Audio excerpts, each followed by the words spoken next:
ఆంధ్ర రాష్ట్ర ప్రజలకు నా నమస్కారాలు. నా పేరు శంకర్ రెడ్డి, ఒంగోలు. నేను ఒంగోలు స్వతంత్ర అభ్యర్థిగా అసెంబ్లీకి నామినేషన్ వేసాను నిన్న. ఈరోజు మన ప్రజలకి, ఒంగోలు ప్రజలకి ఏమని మీరు అందరూ అడుగుతూ ఉన్నారు,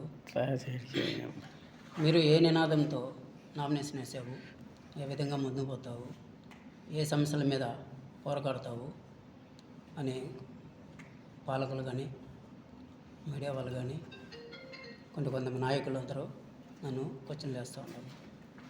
నేను గత 9 సంవత్సరాలుగా మన రాష్ట్రం బాగుపడాలంటే మన పార్లమెంటు సాక్షిగా ప్రత్యేక హోదా ప్రకటించినారు. ప్రత్యేక హోదా వస్తే ఏ సీఎంగా చేసినా కూడా, ఏ సీఎం అయినా కానీ అభివృద్ధి చేయాలంటే ప్రత్యేక హోదా వస్తేనే ఏ సీఎం అభివృద్ధి చేస్తాడు.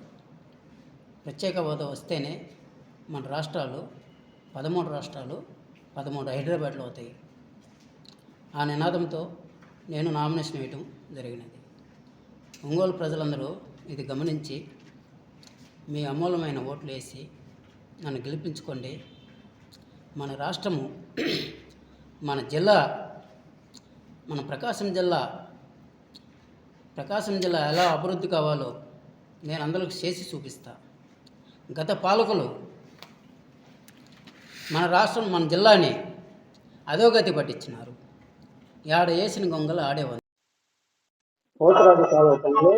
ఇంతవరకు 25-30 సంవత్సరాలు పట్టి పీడిస్తుంటే ఇంతవరకు పోతరాజు కాలువ పనులు ఇంతవరకు చేయాలి.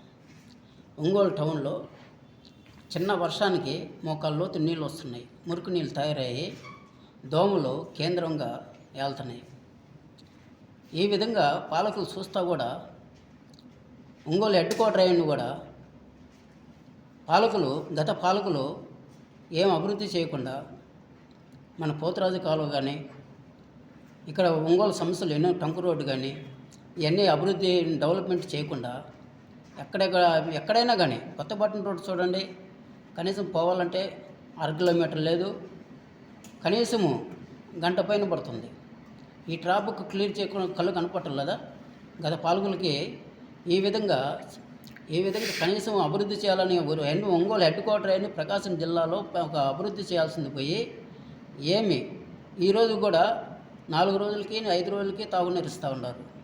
ఎలా బతుకుతారు పేదవాళ్ళు? తాగునీరు రోజు ఇచ్చేదానికి తెలియదా? మీరు నన్ను గెలిపించుకోండి, రోజు తాగునీరు ఇస్తాను, నన్ను గెలిపించుకోండి, రాష్ట్రం అభివృద్ధి చేసి చూపిస్తాను. మన ప్రకాశం జిల్లా ఏ విధంగా అభివృద్ధి చేయాలో నాకు అన్నీ తెలుసు. నేను గత 9 సంవత్సరాలుగా ప్రత్యేక హోదా సాధిస్తేనే మన రాష్ట్రం అంతా బాగుపడుతుంది, మన జిల్లా బాగుపడుతుంది, మన ప్రజలు బాగుపడతారు, ఇండస్ట్రీలు వస్తాయి, రాయల్టీలు వస్తాయి, ఫ్యాక్టరీలు వస్తాయి, మన బిడ్డలకి ఉద్యోగాలు వస్తాయి. నేను కూడా ఆ విధంగా ప్రత్యేక హోదా కోసం పోరాడుతూ ఈ విధంగా నన్ను నానా ఇబ్బందులు పెడుతున్నారు. ప్రజాప్రతినిధులు కానీ, పోలీసులు కానీ ఈ విధంగా ఇబ్బందులు పెట్టినా కూడా నేను తట్టుకొని ఇన్ని సంవత్సరాలుగా ధైర్యంగా ప్రజల్లో తిరగగలుగుతున్నా.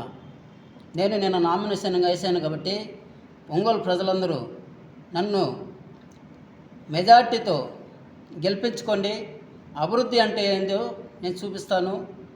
రాష్ట్రము కానీ, జిల్లా కానీ, మన నియోజకవర్గాలు కానీ ఈ అన్నీ ఏ విధంగా డెవలప్మెంట్ చేయాలో అన్నీ నాకు తెలుసు. పార్లమెంటు అసెంబ్లీ దగ్గర పోయి నేను రాష్ట్రానికి ఏ అయితే కావాలో, మన జిల్లాకి ఏ అయితే కావాలో నేను తీర్చుకొని వస్తాను. ప్రజలు నన్నందరూ మీ ఓట్లతో వేసి నన్ను గెలిపించి నన్ను మెజార్టీతో మీరు న్యాయంగా బాగు చేస్తారు అని మీరందరూ ఆలోచించి, ప్రజలు, ఒంగోలు ప్రజలు ఏమో తక్కువైన వాళ్ళు కాదు, తెలివి తక్కువ వాళ్ళు కాదు, అందరూ మంచి వాళ్ళు. మా భవిష్యత్తు మొత్తము నా తల్లిదండ్రులు, నా భవిష్యత్తు ఆంధ్ర రాష్ట్రంలో ఒంగోలు ప్రజల చేతిలో పెట్టారు. ఏదైనా కానీ మీరే చేయాలి, మీరే నాకు ఏదైనా చేస్తే నేను రాష్ట్రం అభివృద్ధి చేసి చూపిస్తాను. మీ అందరికీ ప్రాధాన్యత చేస్తున్నాను. గెలిపించుకొని నేను ప్రత్యేక హోదా కోసం పోరాడుతున్నాను కాబట్టి సాధించి తీరుతాను. రాష్ట్రం అభివృద్ధి చేసి చూపిస్తాను. మీ ఓట్లన్నీ నాకేసి నన్ను గెలిపించుకోవాల్సిందిగా ఒంగోలు ప్రజలను కోరుతున్నాను.